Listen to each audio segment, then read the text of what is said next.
بسم اللہ الرحمن الرحیم۔ سینٹرل لائبریری بہاولپور ہمارے ریاست بہاولپور کے سفر نامے کا تیسرا حصہ، ایک حسن کا دنیا کا شاہکار، کوئی فنکار اس حسن کو بیان کر ہی نہیں سکتا۔ ایک انتہائی خوبصورت جگہ، علم و فن کا کرشمہ۔ یہ سینٹرل لائبریری بہاولپور شہر کے عین وسط میں موجود ہے، تعمیر کی گئی ہے۔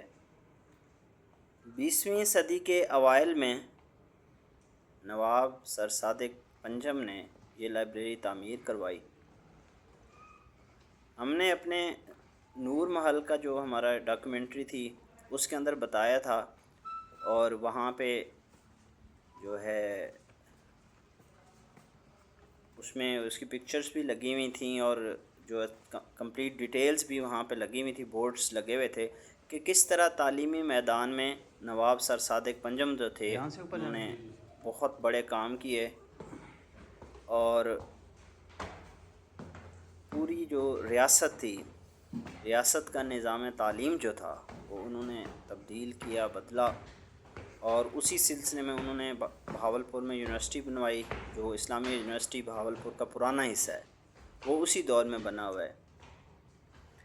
اور ساتھ یہ اس کے قریب ہی یہ سینٹرل لائبریری بنوائی، اور یقین کیجئے یہ فن تعمیر کا بھی ایک شاہکار ہے، اور کتابیں دنیا کے ہر ٹاپک کے اوپر جو ہے نا کتابیں یہاں پہ موجود ہیں، اور کتابوں کا ذخیرہ دیکھ کے جو ہے بندہ انتہائی حیران رہ جاتا ہے۔ اچھا، یہ جو ہے یہ ان کی ایک پرانی آرکائیو ہے، پرانی کتابیں جو انہوں نے نادر نسخے محفوظ کیے ہوئے ہیں یہاں پہ۔ یہ لائبریری کے اندر ایک جگہ ہے، لائبریری کے اندر اگر آپ انٹر ہوں تو یہ لیفٹ سائڈ پہ جو ہے نا ان کی آرکائیو آتی ہے۔ اس آرکائیو کے اندر انہوں نے پرانے نادر نسخے، اس سے مطلب مذہبی کتابوں کے بھی، رسالوں کے، جرائد کے، فن طب سے متعلق کتابوں کے، اور قرآن پاک کے بہت خوبصورت اور بہت پرانے نسخے انہوں نے، مطلب 150 سال، 200 سال، 250 سال پرانے نسخے جو ہیں وہ انہوں نے محفوظ کر کے یہاں پہ رکھے ہوئے ہیں۔ یہ پرانے اخبار ہیں، انتہائی ذمہ دارانہ طریقے سے اور انتہائی محنت اور کوشش سے اب تک یہ چیزیں محفوظ ہیں۔ مولانا ایک چیز یہاں پہ جس کا ذکر میں ضروری سمجھتا ہوں، یہ آرکائیو جو ہے یہ ہر کسی کے لیے کھولتے بھی نہیں ہیں، ہر روز وہ کھولتے بھی نہیں ہیں، اور ہر خاص و عام کو یہاں پہ آنے کی اجازت بھی نہیں ہے۔ یہاں کے جو لائبریرین ہیں وہ بڑی علمی اور ادبی مرشد کیا جو نایاب ہے ذوق چیزیں رکھتے ہیں، رکھی ہوئی خود ہیں۔ بھی بڑے تعلیم یافتہ ہیں ماشاءاللہ۔ ان سے ہم نے اسپیشلی ریکویسٹ کی، جا کے ان سے درخواست کی کہ ہم جو ہے تقریباً 800-900 کلومیٹر کا سفر کر کے صرف ریاست کا ایک ٹور کرنے کے لیے آئے ہیں، تو اگر آپ مناسب سمجھیں تو ہمیں یہ کھول کے دیکھنے کی اجازت دیں۔ تو انہوں نے ہمیں کھول کے دیکھنے کی اجازت بھی دی، اور یہ ڈاکیومنٹری بھی ہم نے شوٹ کی تاکہ ہم اپنے دیکھنے والوں تک یہ ڈاکیومنٹری پہنچا سکیں۔ یہ 1940s کے اخبار ہیں جو ابھی تک محفوظ کیے ہوئے ہیں، وہاں پہ رکھے ہوئے ہیں، تقریباً ان کو 80-90 سال ہو گئے ہیں۔ یہ ہائی ریزولوشن ویڈیو بنی ہوئی ہے، تو اگر آپ اس میں سے کوئی بھی چیز پڑھنا چاہیں تو وہاں پہ ویڈیو کو روک کے پاز کر کے اس کو اور یہ پڑھ پاکستان سکتے ہیں۔ ٹائمز جو ہے۔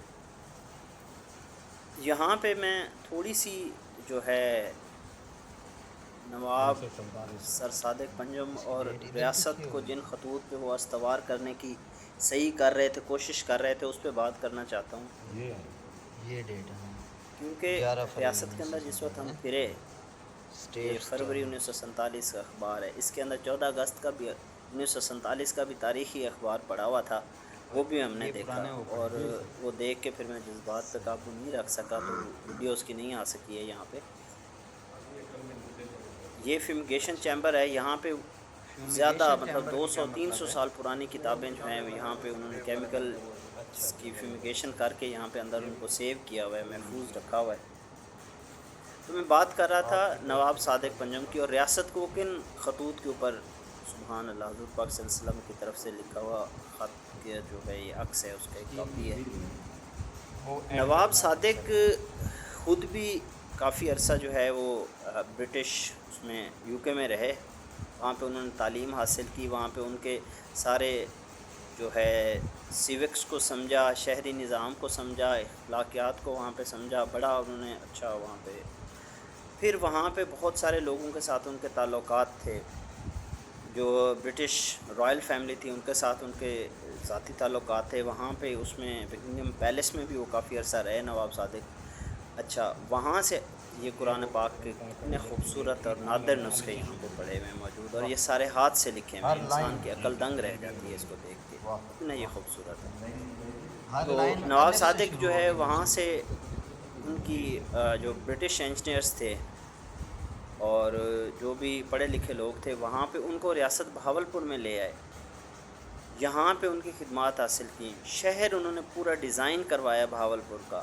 آپ یقین کیجئے کہ 1 صدی گزرنے کے بعد بھی جو ہے نا، آج بھی بہاولپور میں اگر آپ جائیں تو لگتا نہیں ہے کہ اس شہر کی کوئی آبادی بڑھی ہے، یا اس شہر میں کوئی اس طرح کے کوڑا کرکٹ کے مسائل ہیں، یا شہری اس کے مسائل ہیں، شور شرابہ نہیں ہے، انتہائی صاف ستھرا پرسکون شہر ہے۔ اور یہ شہر ڈیزائن کروایا ہے، اس کا نظام تعلیم ڈیزائن کروایا انہوں نے۔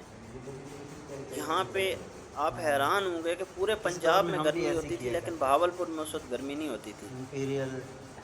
کیونکہ انہوں نے وہاں پہ آرٹیفیشل جو تھے جنگل لگا کے اس کے ٹمپریچر کو بڑا کنٹرول کیا تھا، بہت مینٹین کیا تھا ٹمپریچر کو۔ اسی طرح وہاں کا ریلوے کا نظام، نہری نظام وہاں پہ انہوں نے بنوایا آل ٹوگیدر، یہ ریاست کا نقشہ ہے۔ تو کیا بات ہے، اس کے علاوہ ٹرانسپورٹ کا نظام، ریل کا نظام، ایون کہ بحری سفر، میں ابھی کس طرح بیان کروں کہ دریائے ستلج، بیاس، راوی، جناب، اور یہ پبلشڈ کب ان کی ہے؟ سب کو استعمال کرتے ہوئے پھر وہاں سے نہریں نکال کے آگے چولستان کا علاقہ، یہ بہاول نگر کا علاقہ، فورٹ عباس کا علاقہ، ریاست بہاولپور کا علاقہ، نیچے یہ راجن پور والے، رحیم یار خان والے علاقے، یہ سارے کے سارے اسی دور میں وہاں کا نہری نظام بنا کے نواب نے کروائے، یہ انہوں نے اس تاریخ کو سیراب کیے لوگوں کو پورے بر صغیر سے۔ یہ دیکھیں سکھوں کی مذہبی کتاب، یہ کیپٹن نوید صاحب نے جو ہے یہ تھے جنہوں نے ان کو گفٹ کی تھی اس لائبریری کو، اور اس کو محفوظ کر کے یہاں پہ رکھا ہوا ہے۔ یہ دوسری کتابیں ہیں، مذہبی کتابیں۔ تو ریاست بہاولپور کے پاس اتنا اچھا، اس کے علاوہ ریاست کی اپنی فوج، اپنی پولیس، نظم و نسق کا نظام، اور اتنی پرامن ریاست کہ آپ حیران رہ جائیں۔ آپ کو پتہ ہے ریاست کی سب سے بڑی جو آمدنی ہے وہ صرف اور صرف کس چیز سے ہوتی تھی؟ جو بر صغیر سے قافلے ایران اور افغانستان جاتے تھے ان سے جو راہداری صرف وصول کرتے تھے، یہ ایک ریاست کو بہت بڑا آمدنی کا ذریعہ تھا، کیونکہ یہاں سے مکمل سفر دہلی سے لے کے بلوچستان تک مکمل محفوظ سفر تھا، اور پھر دریائی راستے بھی اویلیبل تھے، زمینی راستے بھی اویلیبل تھے۔ دیوان بے دل، واہ کیا بات ہے! میں حیران رہ گیا وہاں پہ ان کے اس کو دیکھ کے کہ دیوان حافظ، یہ سارے قلمی نسخے ہیں، قلم سے لکھے ہوئے اور محفوظ کیے ہوئے ہیں یہاں پہ۔ تو ریاست کو مکمل طور پہ ایک فلاحی ریاست میں وہ ڈھال چکے تھے۔ یہ تو بعد میں پاکستان بن گیا، اور جس وقت یہ 1 یونٹ کا قیام عمل میں لایا گیا تو یہ ریاست 1 یونٹ کا حصہ بنی، اور بعد میں جو ہے نا یہ پنجاب کا پکا حصہ بن گئی۔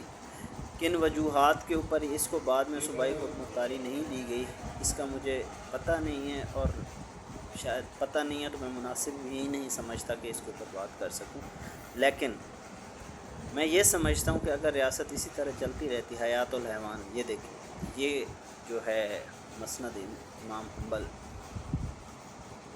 یہ طب کی اور اس کے بعد جو ہے نا امام حنبل کی لکھی ہوئی کتاب تھی، یہ پرانے دور کے نسخے ہیں سارے۔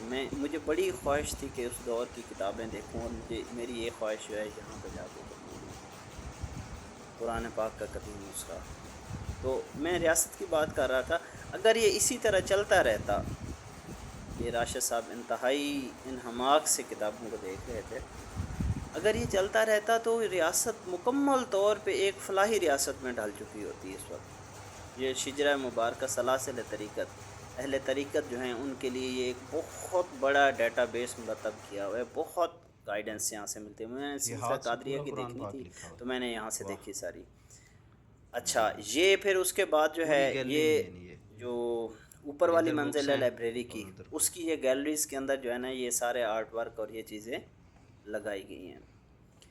یقین کیجئے یہ ایک بہت بڑا فن تعمیر کا شاہکار اور ایک ثقافتی ورثہ اور ایک علم و فن کا خزانہ یہاں پہ موجود ہے۔ تاریخ کے طالب علم ہوں، ثقافت کے طالب علم ہوں، فن تعمیر کے طالب علم ہوں، جس کا بھی طالب علم ہو یہاں پہ اگر وہ آئے تو یقین کیجئے یہاں پہ وہ ایک دفعہ یہاں پہ کھڑے ہو کہ وہ اس کے حسن میں کھو جاتا ہے۔ یہاں سے میں نے اس کا آخری شاٹ لیا تھا، اور میں نے شروع میں بھی جس طرح بات کی کہ دنیا کا کوئی فنکار جو ہے اس حسن کو نہیں بیان کر سکتا، اس فیلنگ کو نہیں بیان کر سکتا، یہاں پہ جو ہوا میں سرسراہٹ ہے، جو خیال اترتا ہے، اس کو نہیں بیان کر سکتا۔ ویڈیو دیکھنے کا بہت شکریہ، یہ اس دور کا پنکھا ہے، تو ہمارے ساتھ جڑے رہیے اور اس حسن کو ہمارے ساتھ محفوظ محسوس کیجیے۔ السلام علیکم۔